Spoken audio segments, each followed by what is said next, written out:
Mostafapur horticulture centre packet করে যে আমটা চাষ হয়, এই যে এটা হচ্ছে প্যাকেট সিস্টেম। যদি নিরাপদ খাদ্য খেতে হয় তা যেটা স্থাপিত হয়েছে 2013 সালে, ভিতরে বিভিন্ন ধরনের চারা দিয়ে থাকে। যে কেউ এখান থেকে এসে চারা নিতে পারবেন। আমি আরও বিস্তারিত ভিডিও দেখাচ্ছি। প্যাকেট করে যে আমটা চাষ হয়, এই যে এটা হচ্ছে প্যাকেট সিস্টেম, আর এটা হচ্ছে প্যাকেট ছাড়া।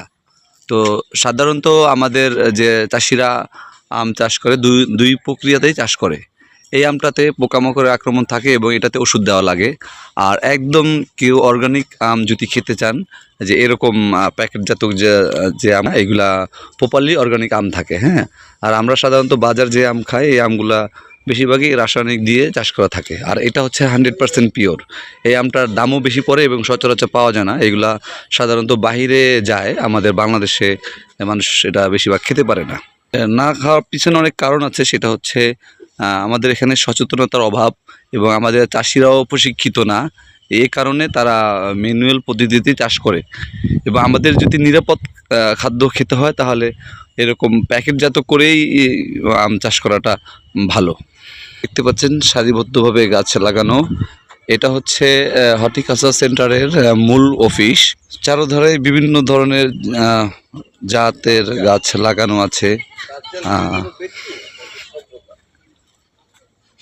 হর্টিকালচার সেন্টারটা অনেক সুন্দর। এই যে দেখতে পাচ্ছেন, যারা লিচু চারা নেবেন, এই যে এখানে হাজার হাজার কলম তারা কেটে রাখছে। এগুলো সর্বসাধারণের মাঝে বিলিয়ে দেওয়ার জন্য নির্দিষ্ট একটা মূল্য আছে, সেটা পে করে আপনারা এখান থেকে এগুলো নিতে পারবেন।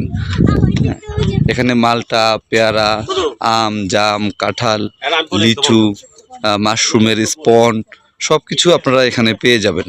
আপনারা বাজার থেকে যে চারা নিয়ে থাকেন, ওগুলো অনেক সময় জাতের থাকে না, মানে জাত ঠিক থাকে না। বাট হর্টিকালচার সেন্টার থেকে নিলে আপনারা এখানে সঠিকটা পাবেন। একটু কষ্ট করে হলেও আপনারা সরকারি প্রতিষ্ঠান থেকে নেবেন, তাহলে আপনাদের জাত এবং মান দুইটাই ঠিক থাকবে। সুপারি গাছ, এটা হচ্ছে পেয়ারা, এখানে হচ্ছে ফুল গাছ। প্রচুর পরিমাণে এখানে আপনাদের জন্য রেডি করা হচ্ছে। আমরা সাধারণত বাজার থেকে যেগুলো পাই, এগুলার গুণগত মান ঠিক থাকে না। দেখা যাচ্ছে আপনাকে একটা বলে দেয়, পরে দেখা যাচ্ছে আরেকটা হয়।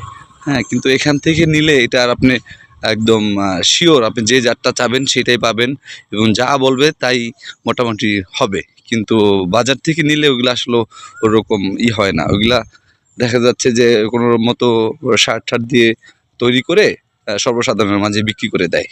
কিন্তু এখানে কিন্তু সেটা না। এখানে গভর্নমেন্টের রুলস মেনেই সব কিছু করা হয়, নির্দেশনা দেওয়া হয়। এই যে দেখতে পাচ্ছেন, এটাও লিচু। হ্যাঁ, প্রচুর গাছ কলম দিয়ে রাখছে। এগুলাই পরে টপে রূপান্তরিত করে বিক্রি করা হয়। হর্টিকালচার সেন্টারটা অনেক বড়, আমার পক্ষে সম্ভব হচ্ছে না পুরোটা ভিডিও করে দেখানোর জন্য। তো আমি এখানে এসেছি, মাশরুমের একটি আঞ্চলিক কর্মশালা ছিল। এখানে বেশ কয়েকটা জেলার অফিসার এবং চাষি যারা ছিল তারা এখানে এসেছে। তো সেই হিসাবে আমিও আমন্ত্রণ পেয়েছি। এই হচ্ছে। আর ওই সাইডে মালটা বা লিচু, আম অনেক প্রদর্শনী করে রাখছে এখানে দেখানোর জন্য। সব স্যার এখানে উপস্থিত হয়েছে আজকে, পার্শ্ববর্তী জেলার যে অফিসার, চাষি। আমি আপনাদেরকে পিছনে মাশরুমের যে কর্মশালা চলছে এগুলার কিছু ভিডিও দেখাচ্ছি। এটা হচ্ছে প্রশিক্ষণ হল, আর ডান সাইড হচ্ছে ড্রাইং, যে যারা ট্রেনিং করতে আসে খাবার দাবার এখানে করে। এটা হচ্ছে ড্রাইং রুম, এখানে খাওয়া দাওয়া করে। আমি হল রুমে প্রবেশ করছি। এই যে এখানে আঞ্চলিক কর্মশালা চলমান।